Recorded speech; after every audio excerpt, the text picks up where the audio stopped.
We are actually rejoined by Jeannine Lyons, RVP of Success Education here at Calix, to talk about the next phase of industry growth and how her team is transforming the BXP workspace.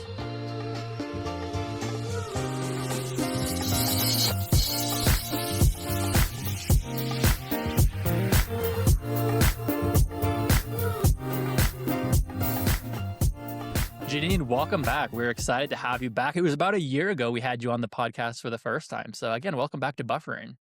Thank you so much. Thanks for having me. And we'll have to talk about the buffering effect and the positive impact it has had. So I'm very glad to be here.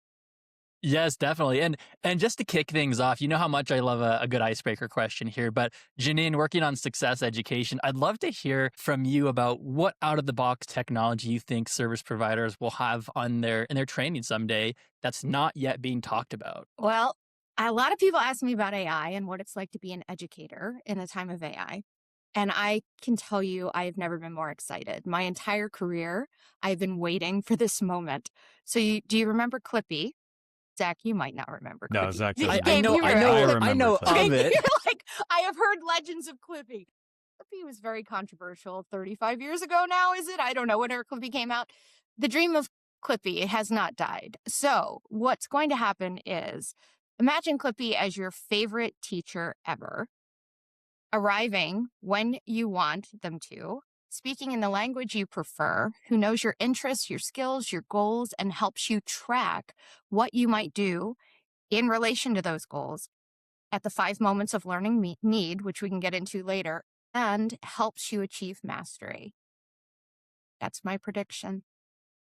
That was heavy. That was like a heavy start Thanks, to this. guys. That was podcast. pretty good. Well, we can get into We the didn't nuts even and bolts of practice it, that. but it's called XAPI, and it's a standard that's been in the learning community ever since I've been in the learning community, where you have a browser-based assistant that follows you along as you read articles, watch videos, everything's in play. So it's all about learning in the flow of work. That's really interesting. Gabe and I were just talking a few days ago, kind of geeking out, I guess, more so of there's a new Gemini update that like helps you with like the SATs and like college prep material. I don't know if you've seen that, Gemini Jeannine, Gems. too. Yeah. So that's a very interesting take, and I could see myself using something like that still. You gonna retake the SAT, Zack? Like that sounds. Well, I'm thinking. I feel like that no. sounds like something you would do. Did you guys ever take from grad school? We had to take the GRE. That exam Yes. about. Oh my gosh. My goodness. I remember having a camera on me to make sure you don't cheat and forget it. If you have to use the bathroom, you have to like promise your firstborn. Yeah, no, not a good time. Not a good time. I don't think we could talk about that too. It's my goal to get away from that kind of thing because that's the sort of thing that makes people count themselves out. It's the kind of thing that makes people think, no, I can't, simply because the many hurdles it takes just to prove proficiency. So our goal is to make sure that those hurdles are removed and that those barriers, as it's called, tearing the paper ceiling, that you don't have to go and take the GRE and hope you get accepted into your program and do all of those things that simply put education and career progression out of reach for a lot of people for a lot of really good reasons. 100%. And I don't believe I scored exceptionally high on the GRE, but with my experience and background, I was fortunate enough to be accepted into the program. That GRE is just a haunting tech. Jeannine, over the past 12 months, your team has really been on the forefront of reshaping how the next generation discovers broadband careers. You've partnered with schools, training programs. You've introduced students to hands-on learning, those new skills you've talked about, and building these pathways to having meaningful work in their community. So say your team has been busy is an understatement. And we do all of that in addition to what I call our day jobs, to be truthful. I just am so fortunate to work with the professionals I work with. They're outstanding. And we are able to do outreach and take what we always knew was a world-class technical curriculum. And there's non-technical skills that we've built around it as well, again, because we want the gate to be wide open. Come on in and learn this. And so everybody's just so all in. That's really what's brought us to this place. But thank you. I appreciate that. I gotta say, Go ahead, Gabe. Jeannine, before we jump off of this topic, we were talking right before we started recording about your outfit today, Jeannine, and we have to just circle It's back to this as you were coded. talking. Yeah, you were talking about technical and non-technical. So you got to talk to us about this white collar, blue collar situation you got going on here. Sure. So it's something I do. It's my little nod to my own trajectory, to be honest, and then to the trajectory of those that I aim to support. So I was the first to get a college degree in my family. I was self-funded, community college student. I had to take really big swings, in order to change my stars to get into a white collar world where I could actually have the kind of earnings potential that I aimed for myself. It was quite the slog, as it is, of course, for all students really, but especially for those who are first timers in their family. You don't know what you don't know, and you're trying to navigate a complex system. So it's my nod to that, and then also to all those who are going through that. And it is part of my commitment to making sure that that pathway becomes easier. I also aim with Jim and Karen Hayes from the Fiber Optics Association have been great mentors along the way. And if you haven't checked out FOA.org, everybody should. They're amazing. They keep up tremendous work there.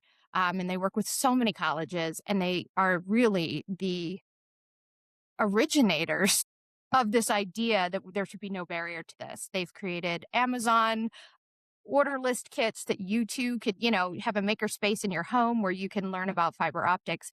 So this is just a nod to that. Again, I mean, he's a physicist. These are people who have really strong academic backgrounds, who believe so much in the path to intergenerational well-being through careers in broadband. So careers in broadband are often thought of as this very blue-collar work, and we're here to challenge that and say, I want to see broadband technology competencies show up in a master's of public health, because you have to have communications. I'm thinking about first responders. I'm thinking about all these people building policy and infrastructure.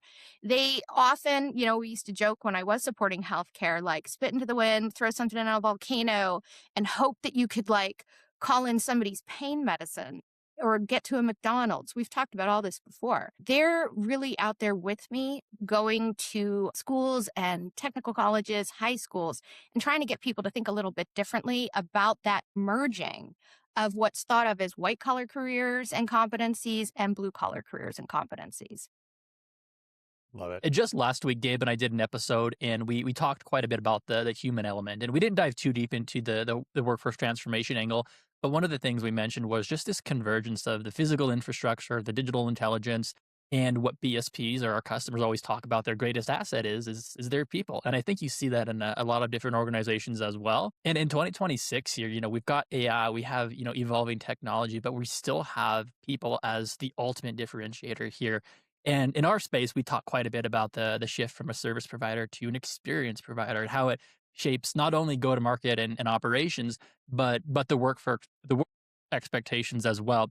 And there was a quote I found when I was kind of prepping this podcast here, Jeannine, I thought you'd like, and it was that technology is the tool, but the workforce is the one who actually yields that tool. So true. So the technology is going to change. We are literally preparing learners for technologies that don't yet exist. So what do? You go into the human element. What does it mean to be able to respond to change? What does it mean to be innovative? What does it mean to be an intrapreneur within your organization? We're so fortunate at Calix that we have leadership that allows us to create our own meaning. For example, I was brought on to do product training. That was it. I'd say you've expanded out a little bit from there, Jeannine. And I was like, yes, and as we do with our team, yes, we will do that. And we will make sure there is no barrier to learning about Calix solutions. We will make sure there is no barrier to learning about industry standards. We will do our level best to remove any sort of complication around that. And that's what I think we've modeled for schools so far. Of course, again, we have people out there who have done that well ahead of us. And so we've picked our niche, if you will. And then the thing that has gotten us the awards that we've won this past year are those intentional partnerships around it. So as we talk about the future of the industry here and some of the curriculum you've designed here, what's the next 101 class, Jeannine, for 2026? And what's, maybe a skill that people don't have today that we desperately need here in the next 12 months and looking forward? There's a few, and we've outlined a curriculum. We do have an AI academy, but I tell people, think about it in terms of workforce transformation and business transformation. So, first and foremost, change management. Those of us who have gotten to go to university classes or taken any sort of project management or business classes, we just live and breathe that kind of talk. A lot of people don't have that privilege of getting to think, what does it take to create change? What does it take to be a leader among your peers, to be an early adopter, to test and fail and try again and get others around you rallied around that? That is the goal first and foremost, no matter what the tools are bringing us toward. And of course, this is an unprecedented time, right? We're in the intelligence revolution. We don't know what we don't know. Change management is number one. The second is innovation practice. So getting into human-centered design thinking. And I know people often think about design as, oh, that makes things look pretty. Nope, it makes things functional. I can teach you pretty quickly about design principles and design for function, but basically it is just, I am a blank and I need to blank because blank. Or I want to. Maybe I just want to do something and I'm a consumer and I want something to behave a certain way for my ease, for my joy in life. So these are the kinds of things, design principles that also need to be taught. And then finally, teaching people signal to noise. Right now, there is discernment that's needed. It's all too easy when there's new technologies emerging to just whip your head around, squirrel. I'm guilty of it myself. But you have to be really intentional. What are you trying out? When do you decide enough is enough and pivot? And not feel like that pivot is a failure. That pivot is part of the practice. So we're literally teaching people the scientific method that you learned in grade school. Have a hypothesis, test it out, gather some evidence, write things down, share it. Nothing is wasted in this regard. So that's the thing too, teaching people to be gentle with themselves at this time, to be patient when things don't go quite the way they expected. But those are the competencies that we're leaning into. And then of course the technology itself. But like I tell people when we are with customers and community folks, for most of us, fish are not going to see the water. Things are just going to start becoming easier. Some of the busy work that we have to do, a lot of the manual things that we did, we're not going to have to do anymore. So that's, again, where that innovation principle comes in. And the thought of teaching innovation, I think we've all thought, well, either you got it or you don't. You're a maker, inventor, or you're not. Those skills, as well as human-centered design skills, can be taught, and people can make tremendous things together when they are. Yeah, I think that's a great point. Zack sent me an article yesterday. He mentioned John Pico earlier. It was actually a John Pico episode or a John Pico article that he recently wrote. And the whole crux of that article was you mentioned workforce transformation there, and this whole idea that his whole crux of this article was removing the word back office from our terminology. And Yeah. I loved that. And I thought it was so relevant for a lot of the things that you were talking about there around workforce transformation and how people are moving to, as we automate some of these, and I'm going to use the term back office, quote unquote, activities that have happened in the past, it allows us to shift that conversation, have more intimate conversations with our customers. But I thought that was such an interesting way to frame it up of like, no, you need to stop talking about back office. That is not vernacular that should exist in, certainly in our external communication. We should never say that to a customer, because even if you are somebody who doesn't necessarily talk directly to customers, being internal customers and having that thought process around how you shift your mindset for supporting either an external customer or an internal customer, it's such an interesting time to be able to do that. Completely agreed. We are here to get people to think about themselves differently, to not just think about the broadband workforce differently, which absolutely is mission number one, but to get them to think about themselves differently. Nobody's going to come along and say, you seem nice. Do you want this great job that's going to integrate AI? You have to go for it. You have to take the big swings and try things out. And yes, that does, eat into personal time. I'm not, here to like espouse hustle culture and all of that. I'm here to get into a form of curiosity culture. To say to people, follow the thread of the thing. What would you love is the challenge I've said to my team to have. The person that I can't hire for you to support you, what do you wish it would do that role. That is it a personal assistant? Is it somebody that's going to remind you of some things? Is it somebody that's going to take busy work away, that back office stuff, if you will, so you can get in front of those we serve more often? So that's an exercise that I've done with my team, a simple one, to think about themselves in a new way. And to use AI, play with it a little bit to create the agent, configure it with just a very simple knowledge base to get the output that they want. And Jeannine, in a recent article, you wrote that people can get amazing jobs and create stability for themselves and in their communities without this big university degree. And we talked about the GRE and the university here at the top of the podcast as well. Mhm. But you also mentioned in that article that broadband careers are really tearing the paper ceiling in terms of opportunity. Can you talk to us a little bit about that and what that means? Yes, I am happy to. And shout out to the people who created the term and the organization tearing the paper ceiling. We could maybe put in the comments somewhere. That organization's fabulous, but the idea of it is just that you would think differently again about careers in front of you. To tear the paper ceiling and that kind of thinking is just to not see barriers, to choose yourself, basically, to create meaning where you are. I was just in a presentation earlier today, and a couple of sayings that I really love. I lived in the South for a little while, so you could probably tell, is some of the vernacular that shows up. Bloom where you're planted. Figure out what the needs are in your area. Do not let your mind dwell on, oh, and I need that big degree to get that done. No, you don't. Not anymore. The time is over. Secondly, the flowers don't chase bees. So bloom where you're planted.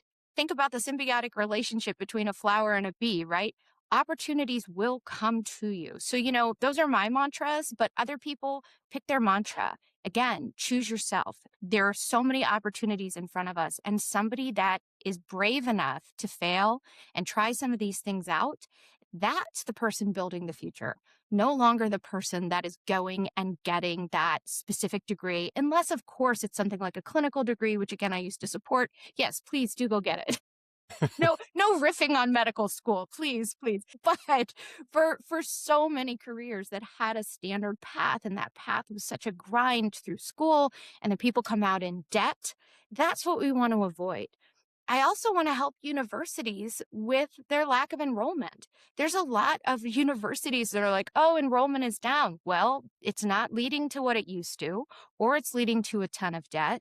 But I challenge the universities to say, well, how come an install and repair tech curriculum that's in your Voc Tech program at your local community college, why doesn't that lead to some Physics 101, some civil engineering, science credits? Why do we box these things? Why do we say, oh no, that's for the Voc Tech kids, this is for the university kids? They're really in this little doom loop, and I want to see them get into an infinity loop of learning and credit. Why couldn't somebody in a mechanical engineer program also go take small engine repair? These things complement one another. You'd have people getting together in new ways. So I am here truly to create a new paradigm in learning and education. Lots of people are with me, by the way. It's not just me. That would be scary. Yeah. And part of that, we talked about There's this a a lot little of bit on us. your last episode too, was just the experiential learning, these simulated environments that your team has built as well. And I think that's a fantastic program that you guys work with. Yeah, my goal was no equipment, no problem. As I said, I used to teach I was certified pre-K through 21 because I was exceptional education. And that's where I learned that there are so many kids who just count themselves out early on, or their parents don't even know that they could have a career path. So what I see in broadband, just like I see in healthcare and some other industries, are these tremendous opportunities. So yeah, we do show up with pool noodles, light sticks, whatever it takes. Our broadband in action, we put that out there as a lesson plan. That's signs and string. And we can teach you how to design, build, and secure a network with that. I can't say to anyone in good conscience, hey, all you need is these thousands of dollars worth of equipment. So what we did was deeply invest in, we had to win a lot of hearts and minds for that, because people were thinking in terms of physical equipment donations. And as a former teacher, I'm like, yeah, those things are going to get dusty. The software licenses expire. And then you just end up holding something in front of the class and going, okay, now pretend this works. It's supposed to It's work not probably like wildly this. helpful for And, anybody. it's not the same. So that's No. why we invested in something called Scalable Labs. And they've been phenomenal partners to us. Very cool. And just last week, as a company had our Q4 earnings for 2025, and a lot happened in Q4. One of the things was our annual event Connections in October, and of course, a big buzz around this event, and even outside of the industry today is AI. For us, agentic AI, and there's a lot of talk about shifting this narrative from AI is replacing jobs to AI is the ultimate apprentice, perhaps. And Jeannine, I'd love your thoughts on this and how we can take this human centered AI approach here in 2026. Yes, I have lots of thoughts on it. Probably we could talk for days about this. I just recently got to talk about it with Tommy Cliff from Broadband Nation. And that was a delight. Again, we could all talk for days about this. So I'll try to keep it short. But the opportunity in front of us is again, that culture of curiosity to say, what agent might I configure to get out there and play? What is that ultimate assistant, whatever it is in life that is kind of standing in my way of what I might like to do? Or that assistant that opens up new doors for you. I mean, think about it as simply as I've discovered music through the YouTube algorithm that I would never be exposed to. What if you had kind of this curiosity companion in AI, that it wasn't just about the assistant, but it actually helped you make bigger cognitive leaps and take you to places and build bridges to concepts that you might not have otherwise? It's funny thinking about this because I've been working on something the last couple of days. I shared it with Zack actually yesterday. It's probably the nerdiest agent that I've ever thought of, but Yay! I get And the nerdiest questions. agent I've ever What seen. is it? It's extremely nerdy. You're gonna love it, Yay! Jeannine. Zack The already nerdier is the better. Go. enthusiastic about it. So I get questions a lot about ROI, about business value, about, hey, we've got all these solutions. How are we actually driving value for our customers? And it occurred to me that, well, I have all these transcripts of calls that I've had with customers where I'm explaining the value of the Calix cloud solutions, not just myself, but the broader field strategy team as well. And we could take all of that and create a Copilot agent that feeds in all of those transcripts. And then somebody could just go and ask questions of the AI around, hey, okay, if I'm trying to sell Engagement Cloud, what are the key value drivers that I should be talking about? Or a Calix smart home solution or whatever it is. But it's been so interesting kind of playing with it a bit, throwing more transcripts in, seeing the feedback that I'm getting from it. But it's been a huge time saver for me already. And it's only a couple of days in. And I'm like so enthusiastic about what this is going to be, not only for myself, like it's going to save me time and free me up to do other things, but to your point, it hopefully will allow people to be a little bit more curious about these conversations and teach themselves through this as well. It's a wild time that like I can go off and do that just completely on my own in frankly not that much time and create something that hopefully will be really beneficial for people in the future. I agree. I've made a series of them. So I had the benefit of being Lean Six Sigma trained through my background supporting healthcare education. I created my own Lean Six Sigma Greenbelt bot. I created, how do I want to represent our new Learning Unlimited, all-inclusive, affordable subscription to all things Calix U?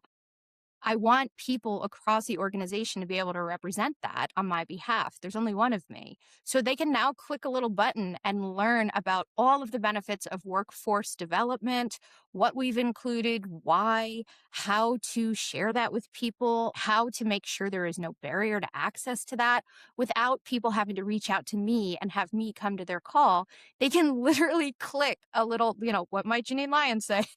About workforce transformation. It's every talk I've ever given, everything I've ever published. I configured it all into this little bot that is kind of this companion for these kinds of conversations. But notice I didn't send my bot. You got me today live. Well, we appreciate So you it joining doesn't us. take the place of a human being. I wouldn't send it in my stead, but it's been really useful.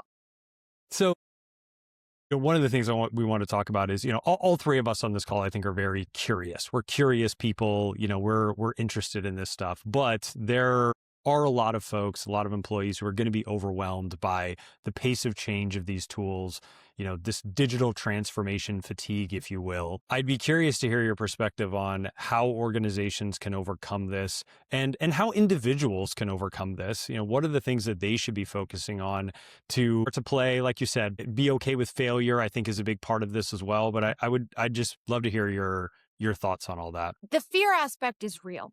let's not shy away from that. So to Zach's question earlier, which I answered in a roundabout way, you know, leaning into that fear, to be honest with you, not to overuse that term leaning in, because it actually, it's kind of implies that you have support of some kind, behind you, helping you lean in, right? Kind of holding on to you while you do. Some people don't feel that way. And that's a really valid concern to say, oh my gosh, this is going to replace me. No, it's not. It's going to replace some of the things we do. It's also going to bring brand new things we haven't even thought of yet in terms of quality oversight, data cleanup. It is the same story, garbage in, garbage out, that has ever been, right? If you go way, way back, those things still hold true. So there are certain tenets. It's going to create waves of work that we can't even anticipate yet. So that is the thing. It's the bit of a trust fall right now.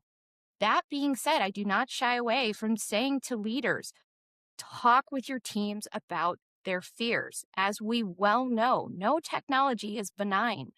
So why would we wait? Why would we just sit back and see what other people are going to do with this? All the more reason to get in the dialogue, grab that seat, grab the folding chair, as it's been so famously said, if you need to, and get to that table and talk about your concerns, where you see this going, what you want out of it, what you don't want out of it, because all of these things are essential for shaping the dialogue. This is just not a time to be passive about our fears. It is a time really to, again, get curious about what about this scares me and have dialogue like this. Can I ask you, as a people leader, you've got a bunch of folks reporting to you. You mentioned this whole idea of, okay, there is going to be a small percentage of your work that's going to change. There are going to be some things that we automate. Do you feel like, as a leader, if you were to take specific suggestions to your people of, okay, if we were able to free up 20 to 25% of your time and you had time to do other things, here are some things that I think would be interesting for you. Like, do you think there is that gap of just people not necessarily being able to think ahead of, if I got all this time back, what am I going to, it's not freeing me up, it's putting that fear, as you said, into what am I going to actually do with all of this? I just think potentially bringing those specific suggestions could be beneficial in that case. So my team does design chats, as we call it, every week. We get together, we have a collab Monday, just, a team touch base. We do a readout.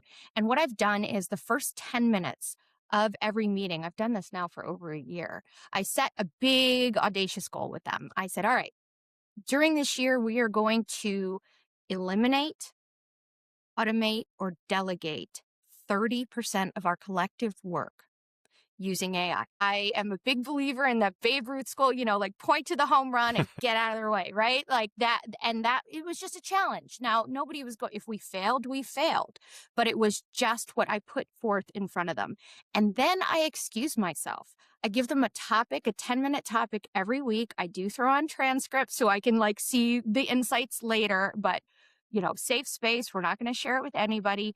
I have them dig into that challenge every week and talk about what it is they've tried, what worked out, what didn't work out. They sort of crowdsource answers together. But I think it's really important that as a leader, I set that tone that this is a safe space for experimentation. Every time we eliminate something, delegate something, or automate something, that's because we have our little Kanban board, our backlog of things that we wanted to get to. Guess what? That comes up. That thing we always wanted to try, now we get to because we figured out something in the ticket queue that used to be really manual, or I'm not having to do the reporting in the same way that I was. So again, we just apply that human-centered mindset to ourselves. I am a blank and I need or want to blank because blank. Sometimes it turns out their use cases align and they work on some things together, but I make sure that they have time. And it's not a whole lot, to be honest, but it is still dedicated time to talk about it together, think about it, and then they get to pitch back to me how things might look. So as a leader, I'm very into, again, a curiosity culture. Sure, we have our work cut out for us. We know what we have to do on a daily, weekly, monthly. I'm setting strategy 3 years in advance. But of course, there's tons of unknowns in there. So the more I model that, we call it working out loud. That's a whole other movement too that people can look up what that looks like. Working out loud together on some of these challenges. That's how we are addressing it. I love it. I Just love to that clarify term, this. working out So loud. you have your team meeting. We're working And out the loud right first- now, right? That's what the Yeah, podcast exactly. is. Yeah, 100%. So you actually leave the team meeting for 10 minutes at the top of the call and like do. just let them have that conversation. I I love that do. so And I much. used That's to so lead the cool. design chats, but I fired myself. So you have to be, as a leader, brave enough to kind of fire yourself from some things. I have my 100%. succession plan in mind. Of course, that might shift, but I have my 2 emerging leaders that I'm like, if they were to share my job, how might I on-ramp them toward that? What support might they need? So you do it as a leader, have to be brave enough to kind of fire yourself, to go, hey, these people are going to be up and coming. What's next for me? What are my own goals for myself? Which as leaders, we don't get to think about too often. So I make sure that during that 10, 15 minutes that I walk away, or for design chats now, they have a whole hour together weekly. And I have my up and comers leading that with my guidance. And, I make suggestions for their agenda. But other than that, the person who is deciding whether or not you get promoted or you get a bonus that year or something like that, you can't be your most creative, risky self with them in the room, right? You can't help it. It's in the back of your mind that like, ooh, did she hear what I said about that? Or did she like that? Or was that too much? Or I just keep failing at this. I've not found it yet. If I get myself out of that equation, then we're going to see people speaking up in new ways. There's going to be a lack of self-consciousness, and then they can come back to me and share with me. I told them, invite me once a quarter and give me like, what have you been working on? And actually we changed that to once a month. We dedicate that to them teaching back to those who couldn't make it to design chat, to other people that come into the room, what it is they tried, what they learned, what are they most proud of? And then I actually do it back. So that's how we're handling. So as we wrap up the podcast here today, Jeannine, I want to look just beyond the classroom a little bit here. And from an organizational standpoint, how can, again, we work with broadband service providers, but how can these BSP leaders foster this continuous learning environment as part of their own organization? Well, I've given you some suggestions, but again, you have to remember, I was an exceptional educator that studied task analysis, then ended up with engineers, literally worked on a NASA grant. I mean, I've been in the world of design and engineering my entire career. That being said, again, it started out very hands-on, So I would say for leaders to share that trajectory with their team. My trajectory has not been glamorous. It's kind of been like, it's like so many, a bit of a roller coaster and, trying and failing. It's like I've worked startups. I've tried a lot of things. But even if you have had, this opportunity to be in your community, stay in your career in one place for a very long time and really build over a long time. Sharing, the whole what looks like an overnight success actually takes years. That kind of transparency is essential. Again, nothing is benign. Everything we do is a choice, right? So being really intentional about the way we show up, the technology we use, the expectations we have on our team is more important than ever right now, especially as fears are rising. Technology is rapidly advancing. Bringing it back to that human element and then modeling showing up as our most human selves as leaders is where I'm going with it. So far it's working out pretty well. I'd like to say the accolades the team have gotten are show that, and I feel immensely proud of them. They really are taking the big swings. I aim to just create a safe space for that, especially now, again, during this time of intelligence revolution, as it's called. Well, Jeannine, thank you so much for joining us again. Like I said, this is your second time on Buffering. I know we'll have you back again for a third here soon. I'm pretty sure the buffering effect is real. I know correlation is not causation, but let's call it that. Coming on here has been a joy. Getting to talk and work out loud with you about what we're doing, it really helps us think intentionally about what that work is, where we want to go, and it helps us think in new ways about the potential for it too. So thank you. I appreciate this so much. Thank you. And thank you for everyone for tuning into Buffering. If you enjoyed this episode, don't forget to follow us on your favorite podcast app and to share it with your friends and colleagues. And for more insights and updates, be sure to connect with Gabe and I on LinkedIn.